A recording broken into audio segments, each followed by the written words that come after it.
कुलुसियों के नाम पौलुस प्रेरित की पत्री, पहला अध्याय।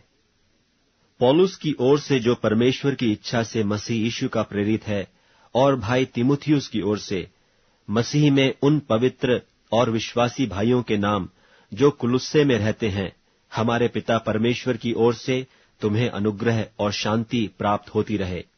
हम तुम्हारे लिए नित प्रार्थना करके अपने प्रभु यीशु मसीह के पिता अर्थात परमेश्वर का धन्यवाद करते हैं, क्योंकि हमने सुना है कि मसीह यीशु पर तुम्हारा विश्वास है और सब पवित्र लोगों से प्रेम रखते हो। उस आशा की हुई वस्तु के कारण जो तुम्हारे लिए स्वर्ग में रखी हुई है, जिसका वर्णन तुम उस सुसमाचार के सत्य वचन में सुन चुके हो, जो तुम्हारे पास पहुंचा है और जैसा जगत में भी फल लाता और बढ़ता जाता है, अर्थात जिस दिन से तुमने उसको सुना और सच्चाई से परमेश्वर का अनुग्रह पहचाना है, तुम में भी ऐसा ही करता है। उसी की शिक्षा तुमने हमारे प्रिय सहकर्मी इपफ्रास से पाई, जो हमारे लिए मसीह का विश्वास योग्य सेवक है। उसी ने तुम्हारे प्रेम को, जो आत्मा में है, हम पर प्रकट किया। इसीलिए जिस दिन से यह सुना है, हम भी तुम्हारे लिए यह प्रार्थना करने और विनती करने से नहीं चूकते कि तुम सारे आत्मिक ज्ञान और समझ सहित परमेश्वर की इच्छा की पहचान में परिपूर्ण हो जाओ, ताकि तुम्हारा चाल चलन प्रभु के योग्य हो और वह सब प्रकार से प्रसन्न हो, और तुम में हर प्रकार के भले कामों का फल लगे और परमेश्वर की पहचान में बढ़ते जाओ, और उसकी महिमा की शक्ति के अनुसार सब प्रकार की सामर्थ्य से बलवंत होते जाओ, यहाँ तक कि आनंद के साथ हर प्रकार से धीरज और सहनशीलता दिखा सको, और पिता का धन्यवाद करते रहो, जिसने हमें इस योग्य बनाया कि ज्योति में पवित्र लोगों के साथ मिरास में संभागी हों। उसी ने हमें अंधकार के वश से छुड़ाकर अपने प्रिय पुत्र के राज्य में प्रवेश कराया, जिसमें हमें छुटकारा अर्थात पापों की क्षमा प्राप्त होती है। वह तो अदृश्य परमेश्वर का प्रतिरूप और सारी सृष्टि में पहलौठा है, क्योंकि उसी में सारी वस्तुओं की सृष्टि हुई, स्वर्ग की हो अथवा पृथ्वी की, देखी या अनदेखी, क्या सिंहासन, क्या प्रभुताएं, क्या प्रधानताएं, क्या अधिकार, सारी वस्तुएं उसी के द्वारा और उसी के लिए सृजी गई हैं। और वही सब वस्तुओं में प्रथम है और सब वस्तुएं उसी में स्थिर रहती हैं। और वही देह अर्थात कलीसिया का सिर है। वही आदि है और मरे हुओं में से जी उठने वालों में पहलौठा, कि सब बातों में वही प्रधान ठहरे। क्योंकि पिता की प्रसन्नता इसी में है कि उसमें सारी परिपूर्णता वास करे, और उसके क्रूस पर बहे हुए लहू के द्वारा मेल मिलाप करके सब वस्तुओं का उसी के द्वारा से अपने साथ मेल कर ले, चाहे वे पृथ्वी पर की हों, चाहे स्वर्ग में की। और उसने अब उसकी शारीरिक देह में मृत्यु के द्वारा तुम्हारा भी मेल कर लिया, जो पहले निकाले हुए थे और बुरे कामों के कारण मन से बैरी थे, ताकि तुम्हें अपने सम्मुख पवित्र और निष्कलंक और निर्दोष बनाकर उपस्थित करे। यदि तुम विश्वास की नेव पर दृढ़ बने रहो और उस सुसमाचार की आशा को, जिसे तुमने सुना है, न छोड़ो, जिसका प्रचार आकाश के नीचे की सारी सृष्टि में किया गया और जिसका मैं पौलुस सेवक बना। अब मैं उन दुखों के कारण आनंद करता हूं जो तुम्हारे लिए उठाता हूं, और मसीह के क्लेशों की घटी उसकी देह के लिए अर्थात कलीसिया के लिए अपने शरीर में पूरी किए देता हूं, जिसका मैं परमेश्वर के उस प्रबंध के अनुसार सेवक बना, जो तुम्हारे लिए मुझे सौंपा गया, ताकि मैं परमेश्वर के वचन को पूरा पूरा प्रचार करूं, अर्थात उस भेद को जो समयों और पीढ़ियों से गुप्त रहा, परंतु अब उसके उन पवित्र लोगों पर प्रकट हुआ है, जिन पर परमेश्वर ने प्रकट करना चाहा, कि उन्हें ज्ञात हो कि अन्य जातियों में उस भेद की महिमा का मूल्य क्या है। और वह यह है कि मसीह जो महिमा की आशा है तुम में रहता है, जिसका प्रचार करके हम हर एक मनुष्य को जता देते हैं और सारे ज्ञान से हर एक मनुष्य को सिखाते हैं, कि हम हर एक व्यक्ति को मसीह में सिद्ध करके उपस्थित करें। और इसी के लिए मैं उसकी उस शक्ति के अनुसार, जो मुझ में सामर्थ्य के साथ प्रभाव डालती है, तन मन लगाकर परिश्रम भी करता हूं। कुलुसियों के नाम पौलुस प्रेरित की पत्री, 2 अध्याय। मैं चाहता हूं कि तुम जान लो कि तुम्हारे और उनके जो लौदीकिया में हैं और उन सब के लिए जिन्होंने मेरा शारीरिक मुंह नहीं देखा, मैं कैसा परिश्रम करता हूं, ताकि उनके मनों में शांति हो और वे प्रेम से आपस में गठे रहें और वे पूरी समझ का सारा धन प्राप्त करें और परमेश्वर पिता के भेद को अर्थात मसीह को पहचान लें, जिसमें बुद्धि और ज्ञान से सारे भंडार छिपे हुए हैं। यह मैं इसलिए कहता हूं कि कोई मनुष्य तुम्हें लुभाने वाली बातों से धोखा न दे, क्योंकि मैं यदि शरीर के भाव से तुमसे दूर हूं, तो भी आत्मिक भाव से तुम्हारे निकट हूं और तुम्हारे विधि अनुसार चरित्र और तुम्हारे विश्वास की जो मसीह में है दृढ़ता देखकर प्रसन्न होता हूं। सो जैसे तुमने मसीह यीशु को प्रभु करके ग्रहण कर लिया है, वैसे ही उसी में चलते रहो और उसी में जड़ पकड़ते और बढ़ते जाओ, और जैसे तुम सिखाए गए वैसे ही विश्वास में दृढ़ होते जाओ और अत्यंत धन्यवाद करते रहो।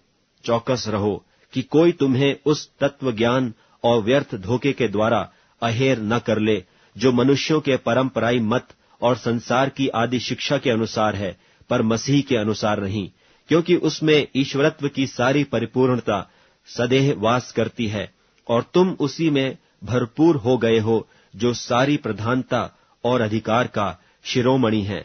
उसी में तुम्हारा ऐसा खतना हुआ है जो हाथ से नहीं होता, अर्थात मसीह का खतना, जिससे शारीरिक देह उतार दी जाती है, और उसी के साथ बपतिस्मा में गाड़े गए और उसी में परमेश्वर की शक्ति पर विश्वास करके जिसने उसको मरे हुओं में से जिलाया, उसके साथ जी भी उठे। और उसने तुम्हें भी, जो अपने अपराधों और अपने शरीर की खतना रहित दशा में मुर्दा थे, उसके साथ जिलाया और हमारे सब अपराधों को क्षमा किया, और विधियों का वह लेख जो हमारे नाम पर और हमारे विरोध में था, मिटा डाला, और उसको क्रूस पर कीलों से जड़कर सामने से हटा दिया है। और उसने प्रधानताओं और अधिकारों को अपने ऊपर से उतारकर उनका खुल्लम खुल्ला तमाशा बनाया और क्रूस के कारण उन पर जय जयकार की ध्वनि सुनाई। इसलिए खाने पीने या पर्व या नए चांद या सब्तों के विषय में तुम्हारा कोई फैसला न करे, क्योंकि ये सब आने वाली बातों की छाया हैं, पर मूल वस्तुएं मसीह की हैं। कोई मनुष्य दीनता और स्वर्गदूतों की पूजा करके तुम्हें दौड़ के प्रतिफल से वंचित न करे। ऐसा मनुष्य देखी हुई बातों में लगा रहता है और अपनी शारीरिक समझ पर व्यर्थ फूलता है, और उस शिरोमणि को पकड़े नहीं रहता, जिससे सारी देह जोड़ों और पट्ठों के द्वारा पालन पोषण पाकर और एक साथ गठकर परमेश्वर की ओर से बढ़ती जाती है। जबकि तुम मसीह के साथ संसार की आदि शिक्षा की ओर से मर गए हो, तो फिर उनके समान जो संसार में जीवन बिताते हैं, मनुष्यों की आज्ञाओं और शिक्षा अनुसार और ऐसी विधियों के वश में क्यों रहते हो कि यह न छूना, उसे न चखना और उसे हाथ न लगाना, क्योंकि ये सब वस्तु काम में लाते लाते नाश हो जाएंगी। इन विधियों में अपनी इच्छा के अनुसार गढ़ी हुई भक्ति की रीति और दीनता और शारीरिक योग्याभ्यास के भाव से ज्ञान का नाम तो है, परंतु शारीरिक लालसाओं के रोकने में इनसे कुछ भी लाभ नहीं होता। कुलुसियों के नाम पौलुस प्रेरित की पत्री, 3 अध्याय। सो जब तुम मसीह के साथ जिलाए गए, तो स्वर्गीय वस्तुओं की खोज में रहो, जहां मसीह वर्तमान है और परमेश्वर के दाहिनी ओर बैठा है। पृथ्वी पर की नहीं, परंतु स्वर्गीय वस्तुओं पर ध्यान लगाओ, क्योंकि तुम तो मर गए और तुम्हारा जीवन मसीह के साथ परमेश्वर में छिपा हुआ है। जब मसीह, जो हमारा जीवन है, प्रकट होगा, तब तुम भी उसके साथ महिमा सहित प्रकट किए जाओगे। इसलिए अपने उन अंगों को मार डालो जो पृथ्वी पर हैं, अर्थात व्यभिचार, अशुद्धता, दुष्ट कामना, बुरी लालसा और लोभ को, जो मूर्ति पूजा के बराबर है। इन्हीं के कारण परमेश्वर का प्रकोप आज्ञा न मानने वालों पर पड़ता है। और तुम भी जब इन बुराइयों में जीवन बिताते थे, तो इन्हीं के अनुसार चलते थे, पर अब तुम भी इन सब को, अर्थात क्रोध, रोष, बैर भाव, निंदा और मुंह से गालियां बकना, ये सब बातें छोड़ दो। एक दूसरे से झूठ मत बोलो, क्योंकि तुमने पुराने मनुष्यत्व को उसके कामों समेत उतार डाला है और नए मनुष्यत्व को पहन लिया है, जो अपने सृजनहार के स्वरूप के अनुसार ज्ञान प्राप्त करने के लिए नया बनता जाता है। उसमें न तो यूनानी रहा, न यहूदी, न खतना रहित, न जंगली, न स्कूती, न दास और न स्वतंत्र, केवल मसीह सब कुछ और सब में है। इसलिए परमेश्वर के चुने हुओं की नाई, जो पवित्र और प्रिय हैं, बड़ी करुणा और भलाई और दीनता और नम्रता और सहनशीलता धारण करो। और यदि किसी को किसी पर दोष देने का कोई कारण हो, तो एक दूसरे की सह लो और एक दूसरे के अपराध क्षमा करो। जैसे प्रभु ने तुम्हारे अपराध क्षमा किए, वैसे ही तुम भी करो। और इन सब के ऊपर प्रेम को, जो सिद्धता का कटिबंध है, बांध लो। और मसीह की शांति, जिसके लिए तुम एक देह होकर बुलाए भी गए हो, तुम्हारे हृदय में राज्य करे और तुम धन्यवादी बने रहो। मसीह के वचन को अपने हृदय में अधिकाई से बसने दो और सिद्ध ज्ञान सहित एक दूसरे को सिखाओ और चिताओ, और अपने अपने मन में अनुग्रह के साथ परमेश्वर के लिए भजन और स्तुति गान और आत्मिक गीत गाओ। और वचन से या काम से जो कुछ भी करो, सब प्रभु यीशु के नाम से करो और उसके द्वारा परमेश्वर पिता का धन्यवाद करो।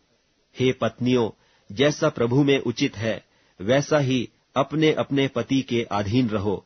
हे पतियों, अपनी अपनी पत्नी से प्रेम रखो और उनसे कठोरता न करो। हे बालकों, सब बातों में अपने अपने माता पिता की आज्ञा का पालन करो, क्योंकि प्रभु इससे प्रसन्न होता है। हे बच्चे वालों, अपने बालकों को तंग न करो, न हो कि उनका साहस टूट जाए। हे सेवकों, जो शरीर के अनुसार तुम्हारे स्वामी हैं, सब बातों में उनकी आज्ञा का पालन करो, मनुष्यों को प्रसन्न करने वालों की नाई दिखाने के लिए नहीं, परंतु मन की सीधाई और परमेश्वर के भय से। और जो कुछ तुम करते हो, तन मन से करो, यह समझकर कि मनुष्यों के लिए नहीं, परंतु प्रभु के लिए करते हो, क्योंकि तुम जानते हो कि तुम्हें इसके बदले प्रभु से मीरास मिलेगी। तुम प्रभु मसीह की सेवा करते हो, क्योंकि जो बुरा करता है वह अपनी बुराई का फल पाएगा, वहां किसी का पक्षपात नहीं। कुलुसियों के नाम पौलुस प्रेरित की पत्री, 4 अध्याय। हे स्वामियों, अपने अपने दासों के साथ न्याय और ठीक ठीक व्यवहार करो, यह समझकर कि स्वर्ग में तुम्हारा भी एक स्वामी है। प्रार्थना में लगे रहो और धन्यवाद के साथ उसमें जागृत रहो, और इसके साथ ही साथ हमारे लिए भी प्रार्थना करते रहो कि परमेश्वर हमारे लिए वचन सुनाने का ऐसा द्वार खोल दे कि हम मसीह के उस भेद का वर्णन कर सकें जिसके कारण मैं कैद में हूं, और उसे ऐसा प्रकट करूं जैसा मुझे करना उचित है। अवसर को बहुमूल्य समझकर बाहर वालों के साथ बुद्धिमानी से बर्ताव करो। तुम्हारा वचन सदा अनुग्रह सहित और सलोना हो, कि तुम्हें हर मनुष्य को उचित रीति से उत्तर देना आ जाए। प्रिय भाई और विश्वास योग्य सेवक तुखिकुस, जो प्रभु में मेरा सहकर्मी है, मेरी सब बातें तुम्हें बता देगा। उसे मैंने इसलिए तुम्हारे पास भेजा है कि तुम्हें हमारी दशा मालूम हो जाए और वह तुम्हारे हृदयों को शांति दे। और उसके साथ उनेसिमुस को भी भेजा है, जो विश्वास योग्य और प्रिय भाई और तुम ही में से है। ये तुम्हें यहाँ की सारी बातें बता देंगे। अरिस्तर्खुस, जो मेरे साथ कैदी है, और मरकुस, जो बरनबा का भाई लगता है, जिसके विषय में तुमने आज्ञा पाई थी कि यदि वह तुम्हारे पास आए तो उससे अच्छी तरह व्यवहार करना। और यीशु, जो यूस्तुस कहलाता है, तुम्हें नमस्कार कहते हैं। खतना किए हुए लोगों में से केवल ये ही परमेश्वर के राज्य के लिए मेरे सहकर्मी और मेरी शांति का कारण रहे हैं। इपफ्रास, जो तुम में से है और मसीह यीशु का दास है, तुमसे नमस्कार कहता है और सदा तुम्हारे लिए प्रार्थनाओं में प्रयत्न करता है, ताकि तुम सिद्ध होकर पूर्ण विश्वास के साथ परमेश्वर की इच्छा पर स्थिर रहो। मैं उसका गवाह हूं कि वह तुम्हारे लिए और लौदीकिया और हियरापुलिस वालों के लिए बड़ा यत्न करता रहता है। प्रिय वैद्य लूका और देमास का तुम्हें नमस्कार। लौदीकिया के भाइयों को और नुम्फास और उनके घर की कलीसिया को नमस्कार कहना। और जब यह पत्र तुम्हारे यहां पढ़ लिया जाए तो ऐसा करना कि लौदीकिया की कलीसिया में भी पढ़ा जाए, और वह पत्र जो लौदीकिया से आए उसे तुम भी पढ़ना। फिर अर्खिप्पुस से कहना कि जो सेवा प्रभु में तुझे सौंपी गई है उसे सावधानी के साथ पूरी करना। मुझ पौलुस का अपने हाथ से लिखा हुआ नमस्कार। मेरी जंजीरों को स्मरण रखना। तुम पर अनुग्रह होता रहे। आमीन।